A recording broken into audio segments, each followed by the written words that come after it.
morning, everyone. Good morning, everyone. This is a Democratic Business Council, Virginia series segment to meet your congressional representatives in the 7th and the 10th congressional district. This morning, we have fortunate enough to have Delegate Briana Sewell. First question to you is Delegate Sewell. Please introduce yourself to our audience. Tell us about yourself and what led you to run for office. Absolutely. Well, thank you so much to DemBiz for having me and for hosting this series as we inch closer and closer to the primary election day of June 18th. I am Delegate Briana Sewell. I was born and raised here in the Commonwealth of Virginia in Prince William County. I am the daughter of two Air Force veterans and the granddaughter of a foot soldier in the civil rights movement from Selma, Alabama. So as you can imagine, service beyond self has been deeply instilled in me. And with that, I have spent the past 15 years working at the local, state, and federal levels of government, seeking to address the greatest needs of my neighbors here in the 7th District.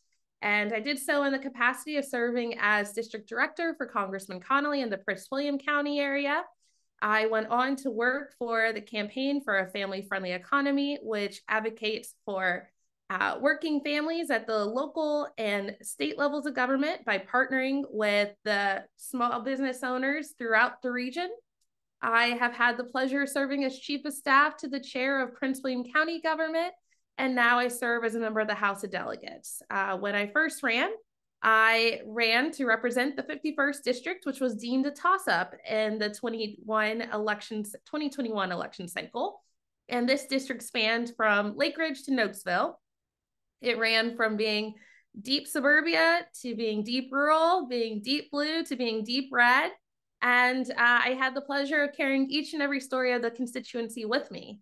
I then went on to represent the 25th district in the most recent election cycle after redistricting, where I now represent Occoquan, Lake Ridge, Woodbridge, and much of Dale City. And my commitment to the residents and addressing their needs with the greatest fervor continues to be my goal every single day. And at this time of such deep division in our nation, I think we need someone who understands the greatest needs of Virginians, and that's their desire to keep food on the table, have a roof over their head, access to quality health care, and hopefully just one job to pay for it all. And that's what I've done as a delegate, and that's what I look forward to doing in Congress. The stakes are so high with this election, and we need a proven leader who can get to work and fight on behalf of the residents of this district. Thank you for sharing a brief background about yourself. Second question is as a current member of the General Assembly, how much of your legislative agenda over the years has focused on strengthening our economy? Can you describe a bill or two that does so, and explain why this has been your focus? Absolutely. This past legislative session here in 2024, I've placed the bills that I carried into 5 key issue areas, and that was improving education, like advocating for veterans and their service members, helping our seniors stay in place and age gracefully, supporting our working families, and providing like environmental sustainability and local government efficiency. And as noted, those all touch upon our economy. It's tough for me to talk about 1 or 2 bills, given that there's these 5 issue areas, so I'll just like be very brief. I will simply say that when it comes to investing in our children's future, we were able to eliminate the Virginia Communication and Literacy Assessment, which is a duplicative exam, and it was pushing so many prospective teachers out of high quality teacher preparation courses. And it was also serving as a barrier for entry for so many teachers into the classroom. And by eliminating this exam, we have been able to add thousands of teachers to our classroom. We have also been able to pass legislation that is in response to the opioid epidemic that we're experiencing here across the Commonwealth of Virginia. And that includes requiring that teachers and administrators within our respective schools have access to naloxone. As we all know, it's an opioid antagonist. and there will be 2 doses available in every school. In fact, there is this legislation being signed today into law. I worked in a bipartisan fashion with Delegate Laura Jane Cohen, Delegate David Reed, State Senator Stella Pekarsky, as well as State Senator Todd Pillion. As far as veterans are concerned, we took on claim sharks. We made sure that our veterans are no longer falling prey and victim to these individuals who are claiming to provide paid guidance, and making sure that our veterans get to keep their hard-earned benefits. As far as seniors aging in place gracefully, we work to prevent predatory landlords from increasing rent for elderly tenants, especially at a time when we recognize that housing instability is a challenge for so many. As far as working families, we passed paid family medical leave through the General Assembly for the first time and recognize that that is a fight that will continue in Congress.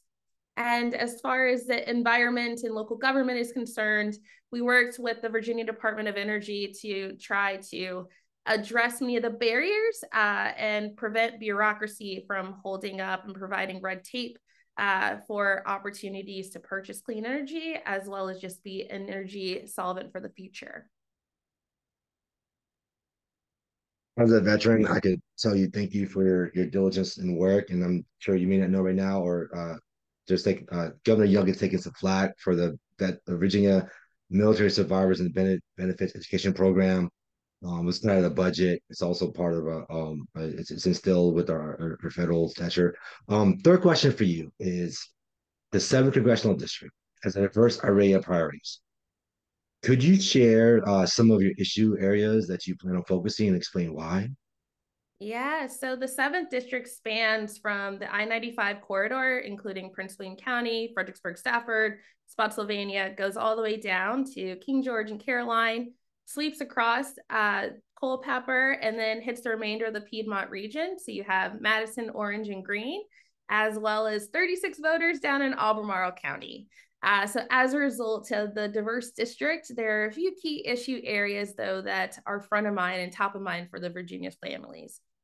One would always be education. For so long, our public schools have been woefully underfunded. And while we made great strides at the state level and recognize that the Department of Education and other federal agencies only provide about 9% of funding, we recognize that this is a partnership. And no matter what, whether an individual chooses to go to college or not, they should have access to the tools needed to achieve a successful life and live comfortably. And that is top of mind for me and will always be. And I look forward to working on that, as well as increasing teacher pay further, expanding pre-K, and doing so much more to ensure that our students have the resources that they need to succeed.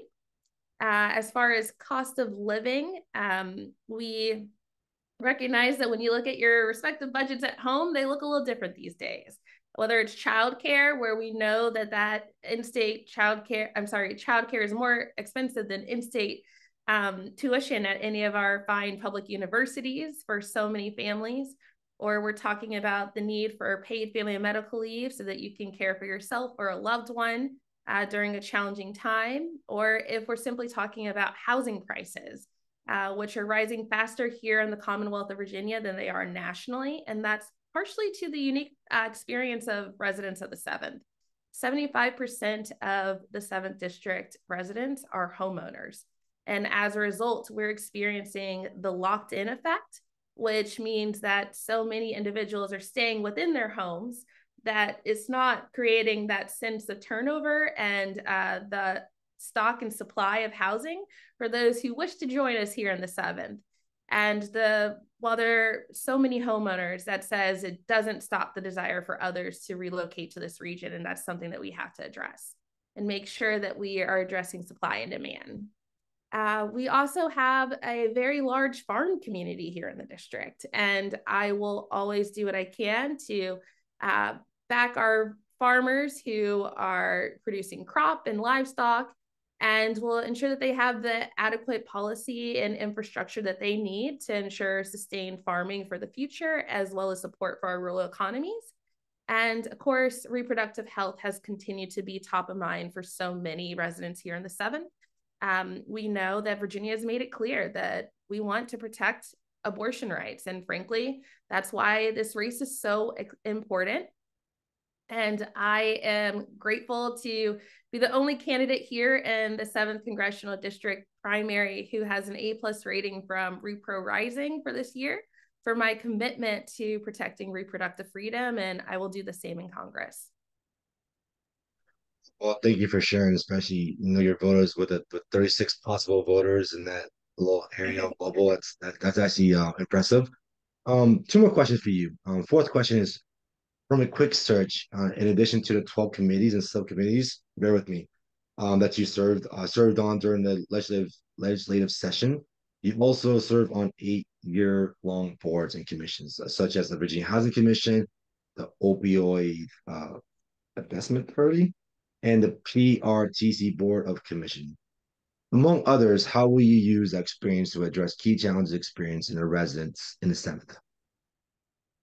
Great question. And quite frankly, it has prepared me well to address many of the needs across the region. So, with the Housing Commission, I'm working every single day between that capacity and my role as chair of the Land Use Committee in the House, the delegates, to make sure that we're being mindful of how we're zoning our property. What are we doing to increase the housing stock across the Commonwealth of Virginia while also preserving open space, protecting our farmers, and ensuring that we have that connectivity to business?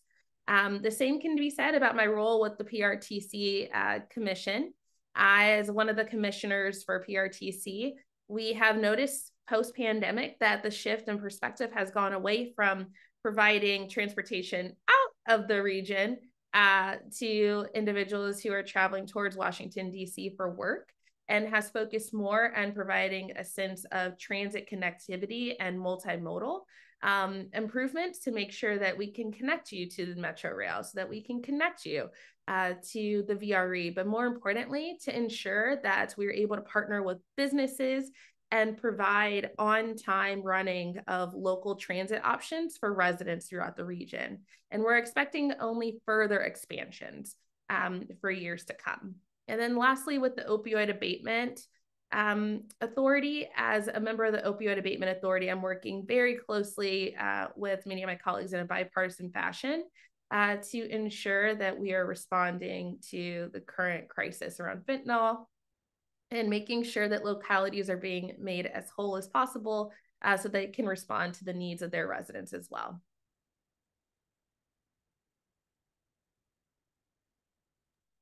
Okay, thank you for sharing. Right now, I'm gonna leave this for ending part with Q&A. There aren't any Q&A from our audience. So lastly, I'll do this. Finally, as voters consider their choices, what would you like them to know about you? I would love for voters to know I am truly committed to telling their stories. I feel very firmly that the best elected officials are those who prioritize listening. And that is something that I really feel strongly about. As I travel across this district, it's not new for me, as I've been doing so for the entirety of my professional career. I've had the ability to meet in the church basements. I've met with small business owners, and I've made sure that they are part of every single conversation that I'm part of. In fact, here in my current district, I have a rule that they're not my constituents, they're my neighbors, because that's truly what it is. And I feel the same way about the 7th, and I look forward to taking that same energy and level of commitment to hearing those stories, carrying them with me, and most importantly, addressing those biggest needs in a timely fashion as your next member of Congress. I like that ending conclusion, especially the neighbor part. So I never been the type to continue me just for the sake of it. So what we'll do, the delegate, is that in a few days we'll send you a link of the webinar and feel free to share it within your network, social media. But again, on behalf of DemBiz, thank you for being a longtime supporter and thank you for doing this segment with us. Good luck on your Thanks campaign. for having me, and thank You're you again. welcome. Thank you.